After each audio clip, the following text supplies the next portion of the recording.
So, hello everybody. My name is Nikola. I lead a small product design team at 12 Rockets, and I'm here to talk about hacking the design. Now, funny thing is, this talk actually came very close to not happening. I was returning from Bucharest last night, and at the airport they told me they've lost my luggage. And they lost my luggage on a 60-minute flight direct. And first thought that came to my mind was, oh, I don't have a coat now and it's cold outside. And that really sucks. And that was followed by, oh, I don't have my laptop charger and I've just drained all my battery watching cartoons in flight. And of course, all of this entire presentation, all of the slides are on laptop only. And that thought was followed by, oh crap, I don't have my house key. How will I get home? So I went from conference speaker to homeless in 12 seconds. Luckily, the people here have been very helpful and they gave me a laptop charger. So now I'm a homeless conference speaker. All right, but enough about me. This is about you guys and about hacking the design. Now, I can't see you very well, but are there any developers in the house? Raise hands. All right, all right. This talk is really for you guys, the builders and hackers. I bet you guys want to be able not only to build something, but to build something good looking. And you probably don't want to spend 10 years in a design school in order to do that. So, speaking of 10 years in a design school, any designers here? All right, a couple. All right, so you guys, experienced UI and UX designers, people are waving, all right? Yeah. Experienced UI and UX designers, web designers, our school graduates, you guys are probably going to find this A, boring, and B, wrong. And you're completely right. We won't be learning any high-level design theory here, no color palettes, no gradients, no golden ratios. This is all 100% practical and 100% immediately applicable. You should think about it this way. Ideally, design is somewhat like an Iron Man suit. It's complex, it's precise, and it's beautiful. It's many complicated systems integrated and working together in complete harmony, elegantly and graciously. It is a very sophisticated weapon, design. Hulk, on the other hand, can be called many things, but being sophisticated is definitely not one of them. Hulk brute forces his way through challenges by sheer rage and fist power. He's not a work of art, definitely. There is no elegance or sophistication here. He gets straight to the point. And today, we'll be learning how to design the Hulk way. All right, let's start with some UI design. Now, imagine a following scenario. You have a great idea for an app. Who here likes beer? Beer? Beer? Yeah. So let's imagine you want to build a Stack Overflow for bartenders. And let's call it Beer Overflow. Yeah, to make things nicer, let's give it a little logo. All right, let's say that in the Beer Overflow app, we want to have a directory of all the beers in the world. We start building out the directory. It will show names of the beers, obviously, their photos, maybe a short description, maybe an alcohol percentage. And because this is such a cool and unique app, we're gonna add something that no app has had this before, and so some unique functionality, which is the ability to like, share, and comment on the beers. Yeah, so social. So as you can see already, things get really crowded and messy really quickly. Introducing hack number 1, white space. Now, if you're going to remember only one thing today, remember white space. So how is it applied? Well, it's awkward when text content comes straight at the edge of the screen like this, so we're gonna give it a little bit of breathing room. And we're going to also separate all of the entries and all of the individual elements within each entry. And with just a little white space, the resulting app is a bit more usable, and it's super easy. We just added a little bit of breathing room around all of the elements. And it's a common mistake to try and cram as much content as possible on each screen when trying to use every last little bit of space. But white space is really not a wasted space. I mean, it doesn't even have to be white. You can use it to communicate your brand color in the background. So our beer overflow app, we can maybe use a beer color in the background. So that took us like 5 seconds. And we turned the app on the left into the app on the right. And I know what you're all thinking right now. Yeah. So mighty stuff, white space. Okay, repeat after me. White space is not a wasted space. One more time. White space is not a wasted space. Oh, everybody's still sleeping after lunch. All right. Okay, so good. That's one thing to remember out of this whole talk. Okay, next, we're going to learn how to draw attention. Now, pay attention to this next slide for a minute. All right, so I bet some of you are thinking, yeah, someone just learned how to read. All right, so I bet a lot of you, or at least some of you, are thinking, all right, but it's because of the order of the text on the slide. We read from the top down, and so that's why that happened. But that's not really the case. I mean, here is exactly the same text in exactly the same order, and yet your eyes are all over the place. They don't know where to start. And it's the 4 visual factors that decide where you focus your attention. And those are size, position, style, and contrast. And we'll start with the size. It's simple. What's bigger gets more attention. We're kind of wired this way since ancient history because that probably meant survival. I mean, it was more important to notice a mammoth than a bird. So position is the second factor. Stuff that gets positioned on this kind of imaginary horizon line gets more attention. I think it's the caveman days again. We were naturally always on the lookout. Style. Compared to regular text, italic is more difficult to read, and bold text is the easiest to read. And lastly, contrast. We've reduced the contrast of this text and increased the contrast of the top text. Now, why yellow? Well, for some reason, human eyes distinguish the most contrast between yellow and black. It might have something to do with these bad boys or with these bad boys, but that's definitely the reason why most of the traffic signs and warning labels are black and yellow. All right, so how is that applied to our app? We know how to draw attention, so we're going to just shuffle the elements of the app a bit.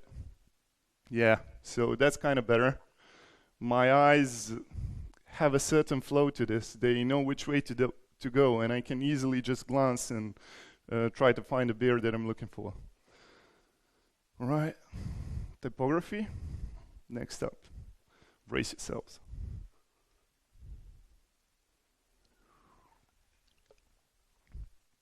Okay, typography is a very abstract design discipline. It's all about the feel letters convey to us, not the words themselves, but rather letters. And that makes it very, very tricky to master, and that's a very likely point of failure of any design. So, likely to the horror of these 2 designers in the audience, we are going to try and hack the typography. We'll skip all of the theory, kernings, leadings, speakers, points, and we're just going to hulk our way through it. You're not going to master it, but you are going to survive it. Okay, so let's begin. There's about 5 or 6 different kinds of typefaces out there, and you only care about these 2. The sans serif and the serif. And in case you didn't know, the difference is these little ornaments in circles. They are called the serifs. And let's start with the second one, with the serifs. These ornaments aren't just for decoration. They are actually a visual aid that helps you follow each line as you read it. And that makes them good for these kind of big blocks of text. But because serifs are there, they carry a certain stylistic properties that does not always match the style of the app you want to create. So that's why the serif fonts are very tricky to be done well within a design. So for you guys, seriously, don't use them for anything unless it's these big blocks of text, and only use them if you're like 100% sure you like how that looks. One thing to know about if you're going to use the serifs is the line height or the leading. So line height is actually the amount of space between each line, and a rough way to figure this out is if you're having trouble finding the next line as you read, that's probably too tight, and if you break your train of thought as you're reading it, that's probably too wide. So sweet spot is somewhere in the middle. I hate to give out the exact numbers because it depends, but it's usually somewhere at like 120% of the baseline letter height. That's probably a good rule of the thumb.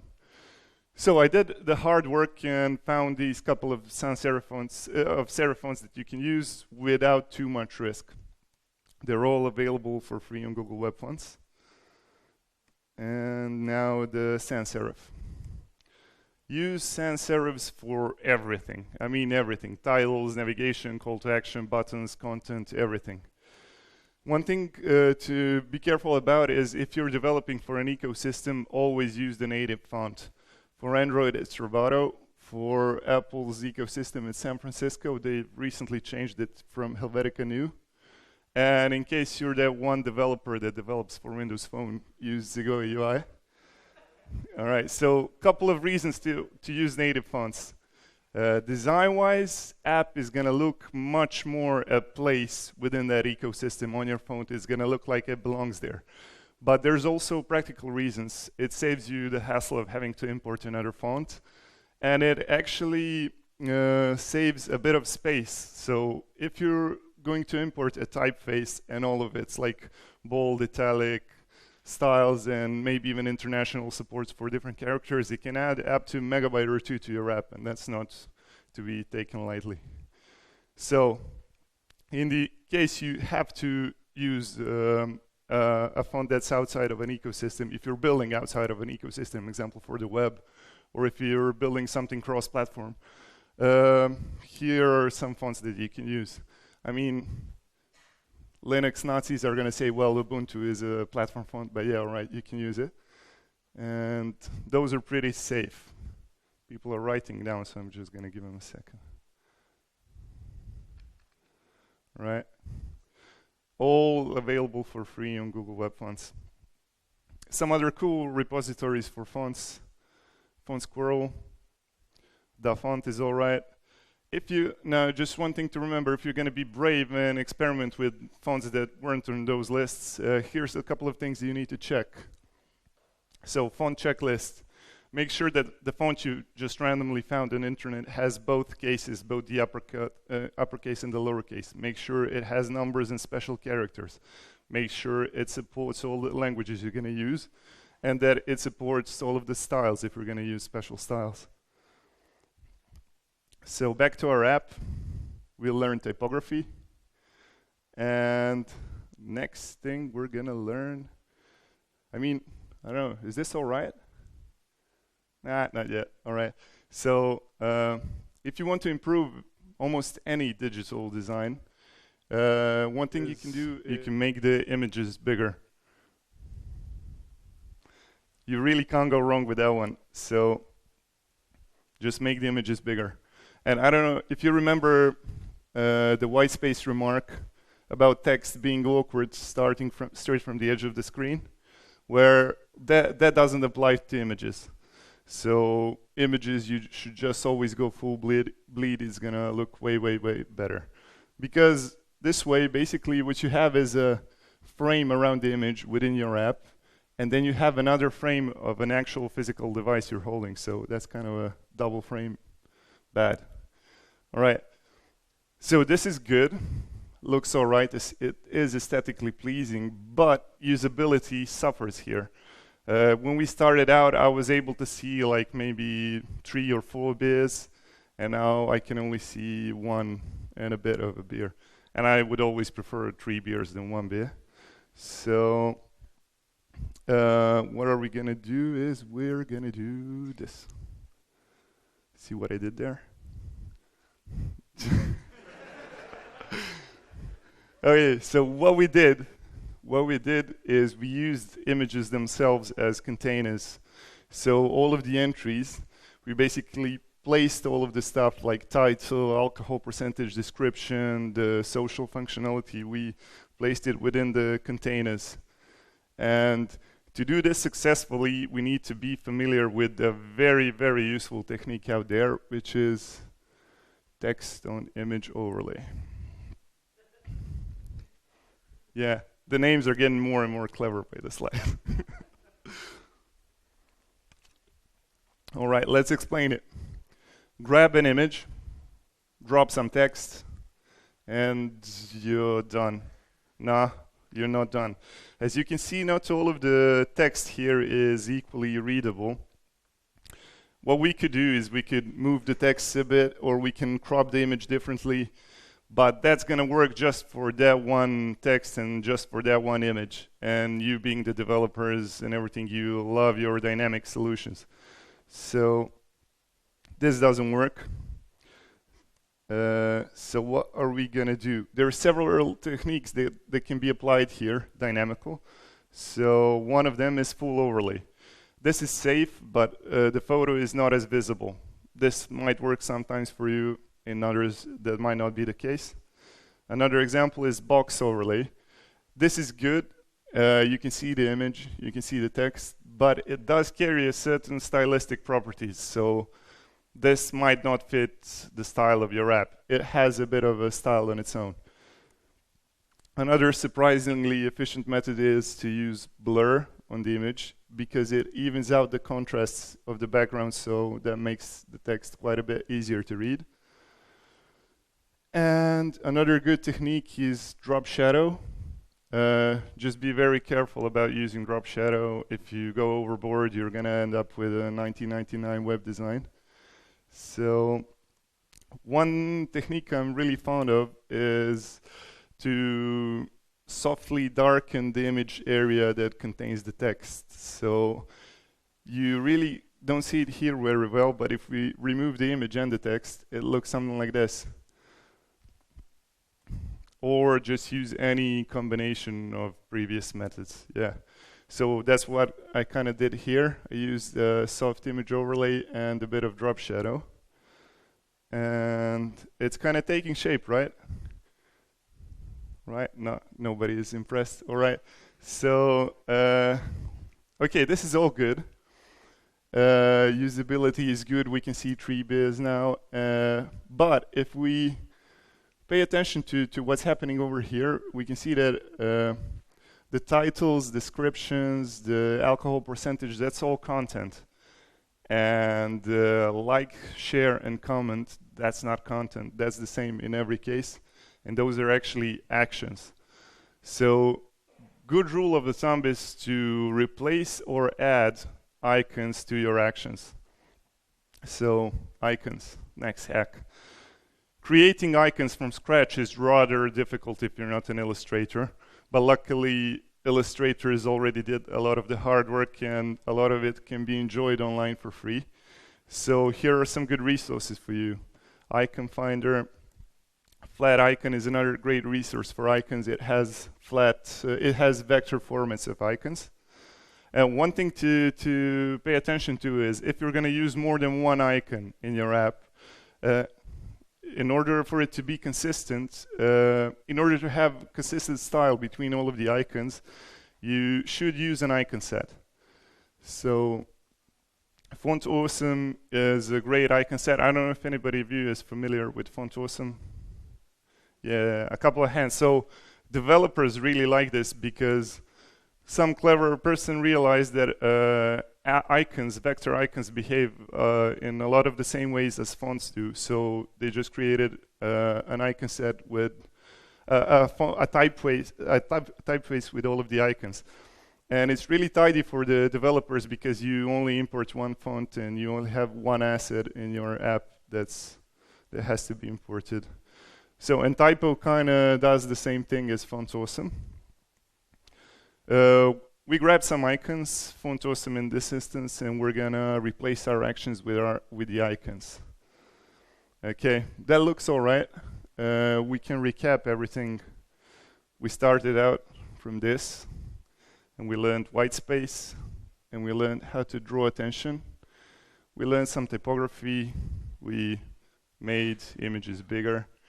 We learned how to use text on image overlay, and we use how to use icons.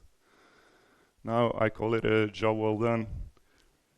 So what's cool about this is everything on this screen is content. There is no decorative elements. There's no ornaments. This is just, everything here has a purpose. And if you try to design in this way as much as possible, you're gonna avoid the trap of your design becoming obsolete. So this can look very well, I don't know, in skeuomorphic iOS 6 or in flat iOS 9. It's gonna look all right. So yeah, Beer Overflow. T-shirts available soon. All right, UX.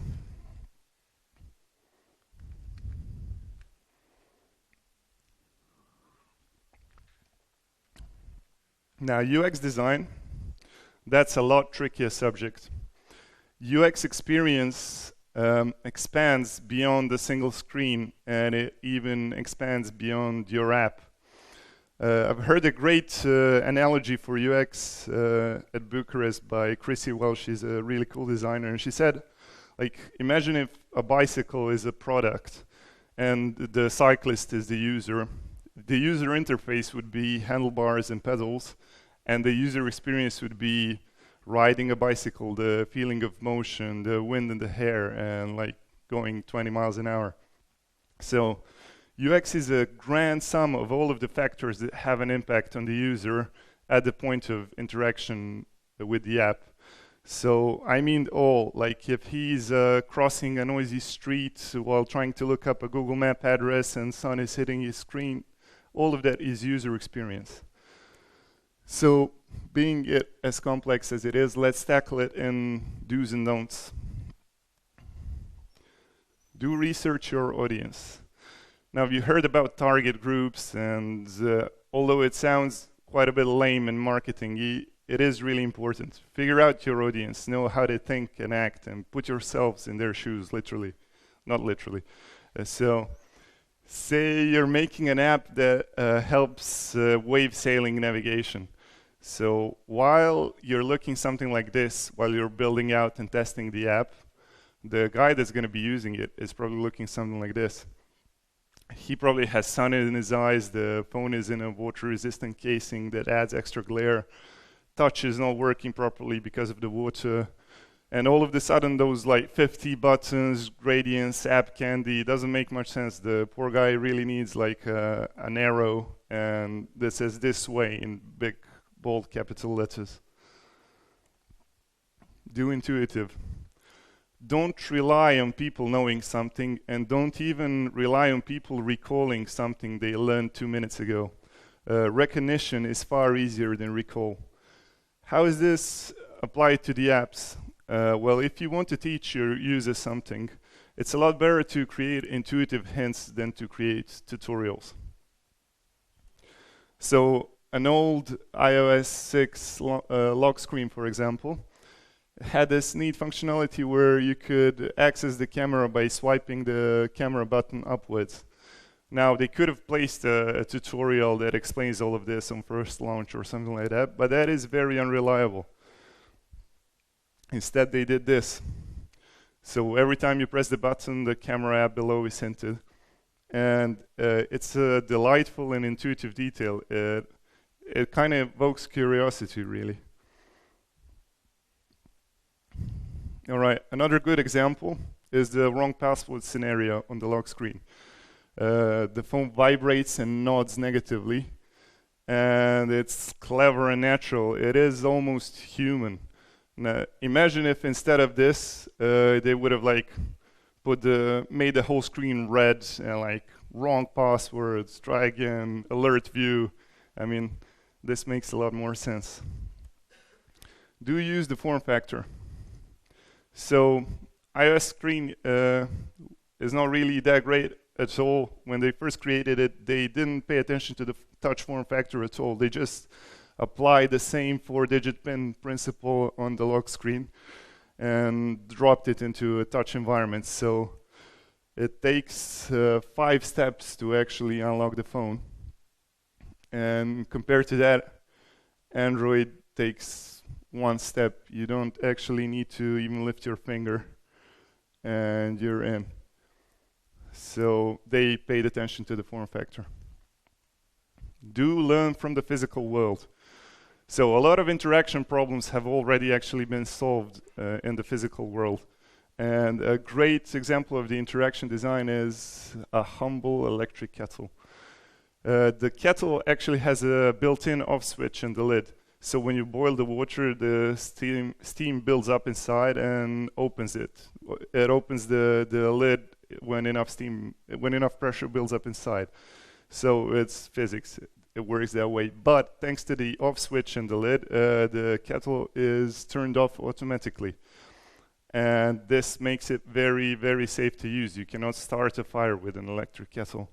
So why is this clever? They used something that was already there, physics, steam building up, and they used it as a part of the solution. So it's these kind of interaction opportunities you should seek to exploit in digital world as well. Instead of showing the loading screen, why not register the user and load the stuff in the background, or make him fill out that registration form, or teach him how to use an app, show him a tutorial or something. A cool example of this is Photoshop. It deals with really big files, and in the past it wasn't so stable. So while you were designing in Photoshop, you would often hit save. And whenever you hit save, you would be presented with an alert view with a progress bar. So you would spend actually a lot of time watching at that progress bar instead of designing. So they figured that out, and they added this little background save thing. So you can just press save and continue working on your design, and it's saving somewhere below in the background. Right. Do keep your users oriented. Physical world has horrible examples as well. How many of you can plug the USB in first try? What about the second try? What about the third try? I mean, USB is one of the worst examples of industrial design, and here's why. It is not only not obvious which side is the right way to go, but it doesn't give you any feedback after the wrong try. So all you can do is trying. Yeah. Imagine if, like, all of the collective time humanity lost trying to plug the USB. We could have cured cancer or something. Yeah. Okay. Do steal what's good. As Picasso said, great artists steal. Use other people's stuff. Many of the interactions and many of the problems have already been solved. There's no need, absolutely no need for you to waste your time on trying to figure out yet another registration flow. Steal it now, improve it later, and work on the stuff that really makes your app. So some good resources for stealing stuff. UX patterns, cool videos explaining flows and interactions of different apps. Of course, Dribble, Behance. Yeah. Okay, so do solve real problems. All of this so far was really practical and low level. And this conclusion is going to be a bit different. If you really want to do good UX, you should take a step back and look at the big picture. What are you trying to solve? How are you contributing to this world? You know, sometimes we get attached to a bad design. Sometimes we get stuck in a format. We, all of us here, we are working hard in front lines and trenches of this digital world that we're building. And we're often too focused on the details and specifics of the tasks in front of us. And it's the too focused bit that results in things going wrong. So, as well-known designer Brad Frost put it way better than I ever could, the world doesn't need more great ideas for an app. The world needs more great ideas. And we should keep that in mind while trying to solve our next big UX problem. That's it.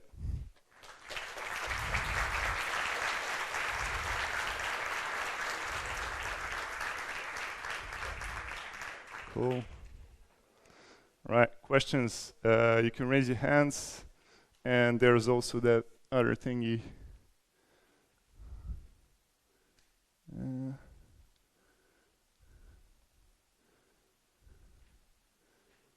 All right, so hands. Don't be shy. Oh, I'm already scared. Designer is asking a question. I think the star icon was for fave. I'm not sure. Or for like. Yeah. Ah, I guess it was a mistake. Caught me right there. Yeah, right. Yeah. It's horrible. Not obvious at all. All right. Thanks, Marco. Cheers.